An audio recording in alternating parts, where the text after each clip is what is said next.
Tik chizoqlar haqida gaplashamiz.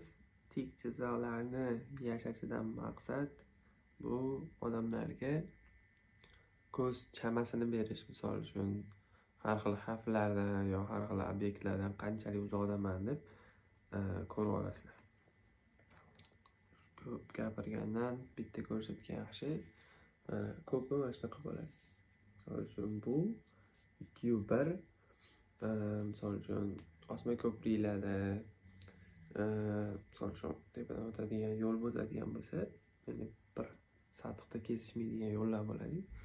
O'shalarni ustunlarini, ya'ni inshootlarda shunaqa yo'lda urilib ketmasligingiz uchun qilib qo'yiladi.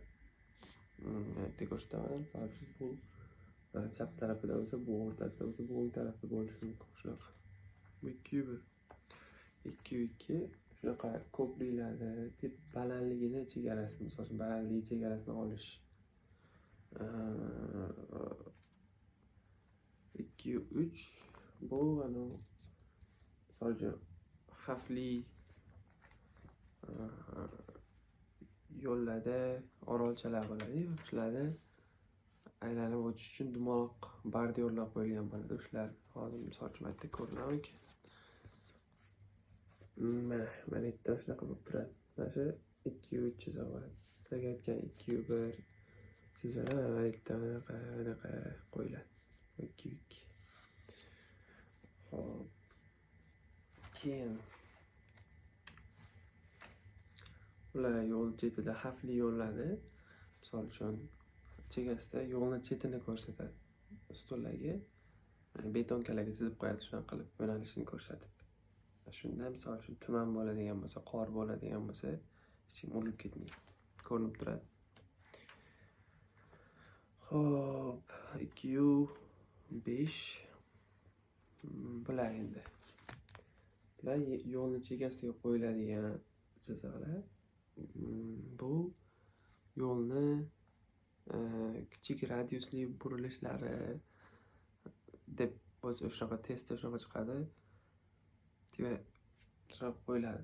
Burilayotganlarda xavfli joylarda, boshqa xavfli joylarda degani ham bor. Hop, 2:6 bunaqa tekis chizoq bo'lsa, boshqa joylardagi to'siqlarning yon yuzalarini. Bunga adashmasam teacherimiz yo'ldagi emas, boshqa misol uchun yo'lning o'ng tarafida jarlik yo qanaqadir shunaqa xavfli bo'lishi mumkin bo'lgan joylarda aytadi. 2:7 bu bordyorlar ustiga chiziladi. Misol uchun orolchalarda chegaralarni bildirish uchun. Hozir bu yerda ko'rsam,